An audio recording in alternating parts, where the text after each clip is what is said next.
माता की जय। सरस्वती माता के चरणों में नमन करते हुए इस आवाज संस्था के आयोजन के लिए आयोजक आज के अध्यक्ष हमारे सागर के राष्ट्रव्यापी प्रसिद्ध अशोक मिजाज जी, संस्था के संस्थापक बीपीएस ठाकुर जी और हमें मिलते रहे हिमांशु भाई, उनकी टोली, नरसिंहपुर से आए कवि शंकर जी, बहुत सारे और साथीगण, सबके नाम मैं नहीं बता पा रहा हूँ, सामने बैठे बुजुर्गवार और माताएं बहनें साथियों। आपने सबसे पहले तो आप सबको बहुत बहुत बधाइयाँ कि युवा पीढ़ी इस तरह की प्रयास कर रही है। सागर शहर के अंदर इस तरह के आयोजनों का अभी शुरुआत तो काफ़ी बढ़ तो गए पहले से, परंतु अभी भी जितने होने चाहिए उसके मुकाबले कम हैं। इसलिए आपको इसके लिए और ज़्यादा 4 गुनी 10 गुनी बधाइयाँ। और इसी तरह हम लोग बढ़ते रहेंगे। तो युवाओं का देश है, युवाओं को ही आगे ले जाना है। तो युवा आगे आएंगे तो कार्य में ऊर्जा अलग ही आती है। और हम लोगों को तो पता भी नहीं लगा कब हम लोग अपने आप को मानते तो आज भी युवा हैं, परंतु थोड़े से बड़े हो गए। तालियां बजाते रहिए।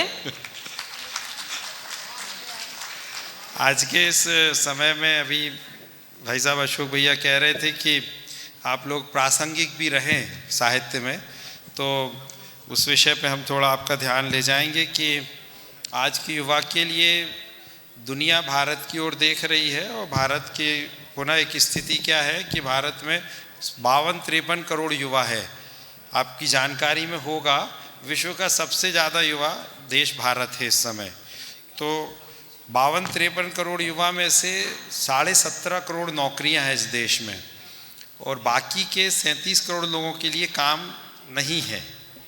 तो वो युवा तेज़ी से ऊपर रोजगार के लिए अब आगे आता जा रहा है। तो जो 17.5 करोड़ नौकरियां हैं वो भरी हुई हैं सारी, उसमें से 50-60 लाख साल में पैदा होती है। बाकी के युवाओं के लिए स्थान आगे नहीं मिलने वाला है, ये स्थिति बनती जा रही है। तो हमारे पास में 2 स्थिति है, या तो हम इसका कोई रास्ता निकाल लें। तो युवा ऊर्जा जो होती है वो देश की, किसी भी देश की ताकत होती है।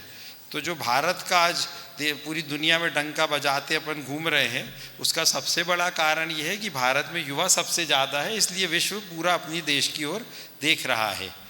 तो यह एक हमारा मौका भी है और यही चुनौती भी छुपी हुई है। चुनौती यह है कि ये युवा अगर स्वरोजगार नहीं सीखेगा, छोटे छोटे उद्योग धंधे लगाना नहीं सीखेगा, तो समस्या क्या आने वाली है कि ये युवा जो है ना बेरोजगार माना जाएगा, और बेरोजगार युवा अराजकता फैलाएगा। तो इसके लिए बहुत ज़रूरी ये है कि हम लोग अपने देश में युवाओं के बीच में स्वावलंबन का भाव जगाएं।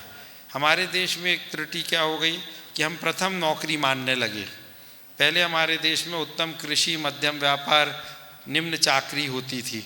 आज प्रथम नौकरी, द्वितीय नौकरी, तृतीय नौकरी होती है। तो हमको ये मानसिकता बदलने की आवश्यकता है। जिसको नौकरी के लिए प्रयास करना वो तो करे, कोई भी मानने वाला नहीं है। अपन किसी से कहेंगे युवा से कि आप नौकरी का प्रयास ना करो तो सब करेंगे। कोई युवा की अगर ये इच्छा भी होगी कि वो नौकरी के अलावा कुछ हटके करे, तो आजू बाजू वाले नाते रिश्तेदार कोई ना कोई पकड़ के उसको खींच के नौकरी की तरफ ले जाते हैं। तो इसलिए नौकरी का प्रयास सब करें, बिल्कुल करें। साथ में उनके अंदर स्वावलंबन, व्यापार के गुण भी थोड़े से पढ़ाई के दौरान डालना ज़रूरी है, जिससे जब वो 28-27 साल के हो जाए और उनको नौकरी ना मिल पाए तो उस दिन उनको व्यापार करना आए।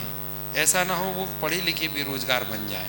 जो भारत की बेरोजगारी है उसमें 90% बेरोजगार पढ़ा लिखा बेरोजगार है। जो अनपढ़ है वो तो कुछ ना कुछ कर ही लेता है। पढ़ा लिखा व्यक्ति बंद जाता है कि वो तो इसी आशा पर जीवन जी रहा होता है कि मैं अच्छी पढ़ाई करूँगा तो मेरे को कुछ ना कुछ नौकरी मिल ही जाएगी, परंतु उसका ये सब, उसकी कटु सच्चाई का सामना उसका होता है, तब तक देर हो गई होती है। तो इसलिए आवश्यक ये है कि जो सीखने की उम्र है 15 से 25 साल की, उस उम्र में युवा अपनी पढ़ाई लिखाई सब करता रहे। ये पढ़ाई लिखाई मात्र नौकरी के लिए उपयुक्त है आजकल की, उसके साथ में व्यापार के भी गुण सीखना शुरू कर दे। जिसके लिए व्यापार के गुण सीखने के लिए आप देखना आपको नौकरी की कोचिंग के लिए तो ढेर सारी कोचिंग क्लासेस हैं। आप देखो, व्यापार सिखाने की कोई कोचिंग क्लास नहीं है, तो उसकी आवश्यकता भी नहीं है। आप तो ऐसा करो, युवाओं में ये भाव डालो कि तुम पढ़ते पढ़ते कमाना सीखो। जितने भी विकसित देश है इस दुनिया के, सारे देश में बच्चे पढ़ते पढ़ते कमाते हैं और वही उनकी सफलता का राज बनता है। क्योंकि जो बच्चा पढ़ते पढ़ते कमाता है, उसका आत्मविश्वास और उसके व्यक्तित्व का विकास होता है। तो आज मैं आप सभी साहित्यकारों से यह आह्वान कर रहा हूँ, कवियों से यह आह्वान कर रहा हूँ कि आप इस विषय पर भी जगह जगह अपनी कविताओं में, अपने कविता पाठ में इस पर रचनाएं करें, स्वरोजगार की भावना को जगाएं। क्योंकि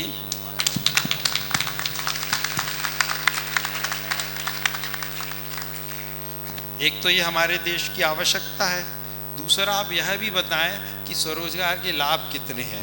लोग समझते हैं नौकरी के बड़े लाभ हैं, उनको ये अंदाज़ दिलाइए नौकरी में आप बंध जाते हैं, ना तो आप उसको बड़ा कर सकते ना छोटा कर सकते। जैसे ये आयोजन है, मैं यहाँ घूम रहा हूँ, तो यहाँ आप बताइए कोई नौकरी वाला आ सकता है क्या? वो तो अपने काम में बंधा हुआ है 10 से 5।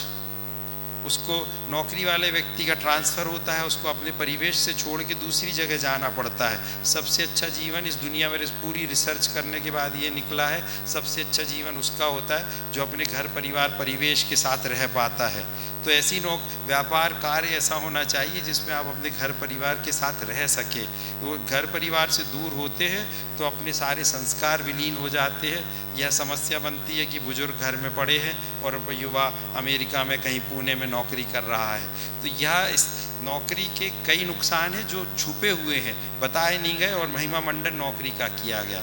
तो अपन जैसे ये सेवा भी कर रहे हैं, समाज सेवा, सामाजिक सेवा पूरी दुनिया में सबसे ज़्यादा व्यापारी ही कर पाते हैं, क्योंकि वो अपने स्थानीय परिवेश से जुड़े होते हैं। तो अपने साहित्य में आप लोगों से ये आह्वान करूँगा, ये सब चीज़ों को ज़रा आगे लाएं, क्योंकि जब आप लोग इसको बोलते हैं तो ये बहुत तेज़ी से फैलता है। हम जैसे लोग कम लोगों को तक पहुँचा पाएंगे, आप तो अधिकांश समय माइक के पीछे होते हैं। तो यह आह्वान करते हुए आप सभी को पुनः बहुत बहुत साधुवाद देते हुए अपनी वाणी को विराम देता हूँ। धन्यवाद।